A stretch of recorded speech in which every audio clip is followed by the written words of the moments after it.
Good morning. Ngasi card message yengase ko. Ngasi card message se akogi Rashigi ko. Rashigi na domai taroga yengase. Rashi tara ni thoi ko. Ka try thoi domai taroga yengase ko numa numa gi na. Ahan base da leire ani shuba se da leire ahum mari manga taruk taret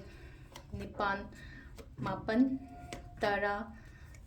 Taramathoi, Taranithoi. Quite handbako, quite handbaseko, Mesh Rashi ko, Mesh Rashi gina kaino, Laiseko, Mesh Rashi is Mating Gumbaka Gumbai on the Krachanga Kanikonga Sisoko, Brisha Guinness a pound, Ibagumaka Gumbakala, Hina Piri, next Lainoko. Tau ke no kara pangtho ke na khali ko sida thaba inkhang da bo oiro peshang shai ke matang da oiro adu do to bi ba yai ko sisna khoi gi mithun rashi ko karkat ki meaning jin ba khochan ba yam na leire ko ngasi gna kitang negative oire ko problems kum ba leire ga di problems ai tam tholak pa singa gi sin ko kai na gi na silence ko thabak yam mai khatang thabak yam ba thau yam ba ha ba do oire ngasi gi na sima leire aduga ko tula ko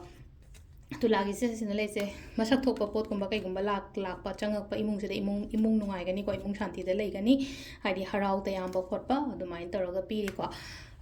bridge ki oina sile no ke energy yam energetic oi ko aduna haidi thabak se full focus ka loina dai to bio ko sesena khoi gi dhanu mi mating to oi ngon da he na dum phani ko yamna balance roga chatpa ma darka roire khoi gi makar rashi gi sina ko haidi emotions ai gi emotions ke ka so mam de uthok no mi ngon da ko sesena khoi gi kai no ko changes kumba kai gumba khara lao haina piri ko kumbara shi gi na last ki minna ko minna gi se dum chawkhatpa thabak to matam na chawkhatpa khotpa andagi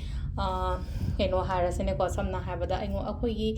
imung da oiro kenom da oiro ko haidi aphaba lakpa habadu oiri ko adu stele re akhoi gi rashi gi matungina tarot card reading ma'am thank you